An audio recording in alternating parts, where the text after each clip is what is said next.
Are you somebody who's pursuing your MBA and you're contemplating as to whether you should take management as a UPSC mains optional or not? Then you should definitely watch this video. So hello everyone, my name is Shubham Singhania. I'm your mentor for your UPSC Commerce as well as Management optional.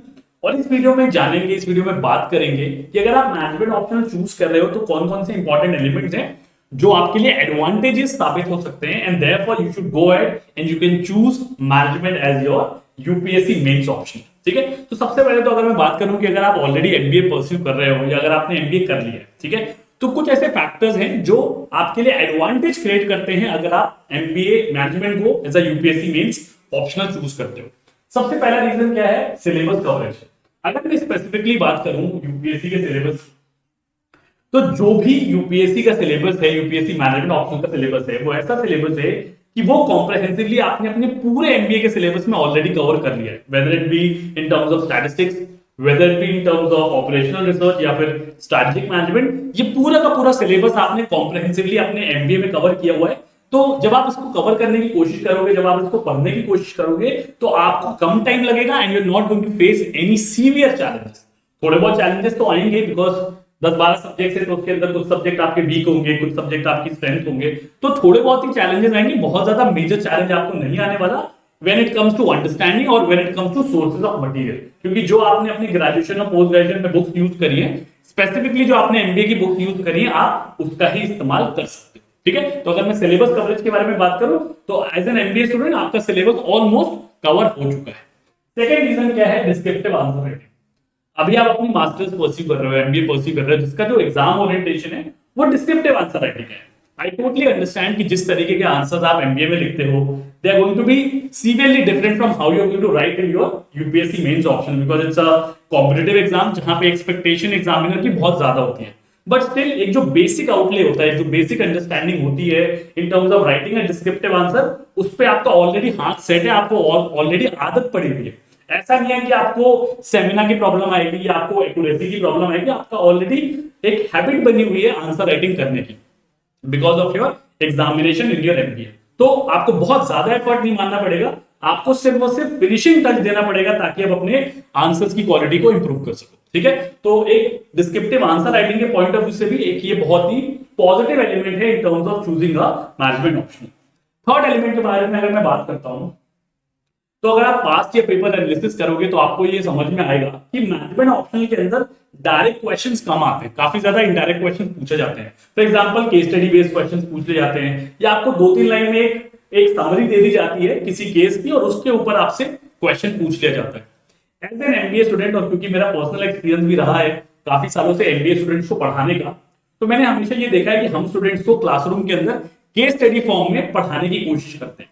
तो मोर और less students को एक broad idea रहता है कि case studies को solve कैसे करना है।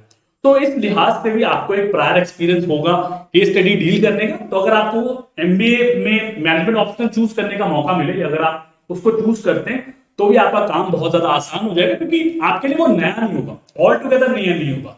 आपको एक ब्रॉड आइडिया ऑलरेडी होगा कि आप किस तरीके से केस स्टडीज को टैकल कर सकते हैं। ठीक है, which also makes UPSC management optional as a prime choice for you as an individual. Okay, fourth और लास्ट इंपॉर्टेंट रीजन है प्रैक्टिकल एक्सपोजर एंड इंटर्नशिप्स। ठीक है, मैनेजमेंट करने का या एमबीए करने का सबसे बेस्ट एडवांटेज क्या होता है कि आपको इंडस्ट्री एक्सपर्ट्स के काफी सारे सेमिनार्स और वेबिनार्स देखने को मिलते हैं, जिसमें आपको बहुत कुछ सीखने को मिलता है। अगर मैं और कोर्सेज के बारे में बात करूं तो वो बहुत ही थ्योरेटिकल और academic in nature. For example अगर मैं एमकॉम के बारे में बात करूं, जहां पे कोई इंडस्ट्री विजिट्स नहीं होती है, बहुत कम प्रैक्टिशनर्स आते हैं, बहुत कम इंडस्ट्री एक्सपर्ट्स आते हैं, तो वहां पे एक्सपोजर कम होता है। वेरएज अगर मैं एमबीए वाले स्टूडेंट्स के बारे में बात करूं तो उनके करिकुलम के अंदर इंटर्नशिप कंपलसरी कर दी जाती है, इंडस्ट्री एक्सपर्ट्स लगातार बुलाए जाते हैं।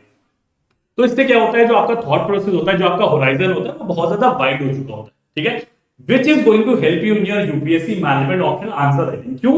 क्योंकि UPSC mains optional answer writing is not just about writing whatever you have read in theoretical terms, but it is also about giving a wider dimension of perspective.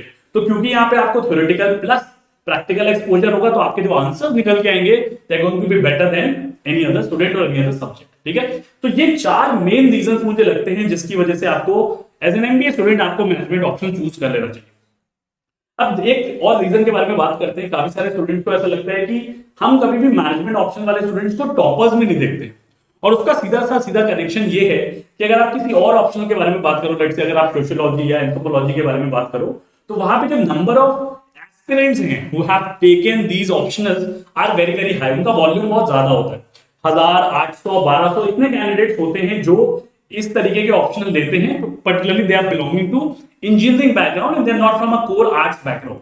Where अगर मैं management optional के बारे में बात करूं तो क्योंकि ये थोड़ा सा टेक्निकल सब्जेक्ट है, स्टैटिस्टिक्स है, ऑपरेशंस मैनेजमेंट जैसे सब्जेक्ट हैं, तो जो नंबर ऑफ कैंडिडेट्स होते हैं वो कम होते हैं who are appearing for management option. अगर मैं पास्ट ईयर डेटा के बारे में बात करूं तो अप्रोक्सीमेटली 60 से 80 स्टूडेंट्स आपको मिलेंगे जो मैनेजमेंट ऑप्शन चूज करते हैं, बट उसमें से 10% के अराउंड अप्रोक्सीमेट पासिंग रेट रहता है, जो कि बहुत अच्छा है। सेकेंड, अगर मैं एक और रीजन के बारे में बात करूं, अगर आपको ऑलरेडी मैनेजमेंट में इंटरेस्ट है, जब आप एमबीए कर रहे थे आपको मजा आ रहा था पढ़ने में, आपकी अंडरस्टैंडिंग अच्छी है, आपकी ग्रिप अच्छी है, तो क्यों आपको कोई नया सब्जेक्ट पढ़ना है जिसमें आपको इंटरेस्ट डेवलप करना पड़ेगा, ठीक है? तो अननेसेसरी रिस्क लेने की भी जरूरत नहीं है। और तीसरा एक इंपॉर्टेंट लॉजिक ये भी है कि अगर आप किसी नए सब्जेक्ट को उठाते हो, उसको पढ़ने में जितना टाइम लगेगा वो टाइम आप अपना डेडिकेट कर सकते हो जीएस सब्जेक्ट्स की प्रिपरेशन में, which is going to help you in the long run, ठीक है? तो इन रीजन से मुझे ऐसा लगता है कि management option should be the best choice if you are an MBA student pursuing और वेदर यू आर क्वालिफाइड, ठीक है? तो ये छोटी सी चीज थी जिसके बारे में मैं आपसे डिस्कशन करना चाहता था। आई होप आपको ये वीडियो पसंद आई होगी। अगर वीडियो पसंद आई तो प्लीज वीडियो को लाइक कर दीजिएगा। कोई भी डाउट हो आप प्लीज कमेंट सेक्शन में कमेंट करके जरूर बताएं, ठीक है? Till then all the best and keep prepared.